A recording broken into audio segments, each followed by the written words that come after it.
Ici, j'utilise la machine Sentinelle pour tester le gaz à l'intérieur d'un système d'air climatisé d'un véhicule.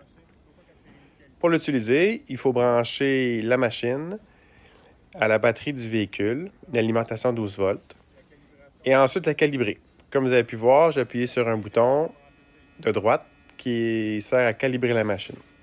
Pendant cette opération-là, c'est important que le boyau, le raccord basse pression, ne soit pas connecté à la sentinelle, parce que la calibration se fait à l'air libre.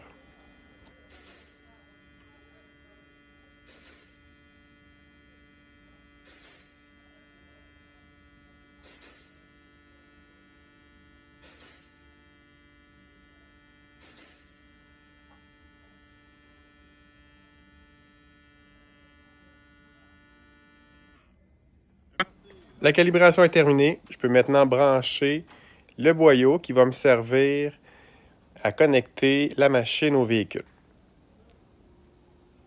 Ce boyau-là va se connecter au port basse pression du véhicule. Et seulement avec une poussée, un peu comme on le ferait avec un boyau d'air comprimé pour nos outils, on fait juste appuyer et ça va cliquer. Une fois ça fait, je vais appuyer pour tester le gaz du véhicule. Le bouton de droite, encore une fois, qui est indiqué R134A. Pendant ce processus, la machine va aller chercher un échantillon de gaz et l'analyser. Nous, ce qu'on ne veut pas retrouver, c'est des HC ou des hydrocarbures. Ce gaz-là ne nous permettrait pas de brancher notre machine d'air climatisé par la suite. On veut voir du R134.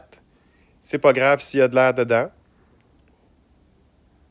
On va laisser la machine travailler et analyser le système. OK, notre système passe. Donc, on a 100% d'air 134, puis on a de l'air.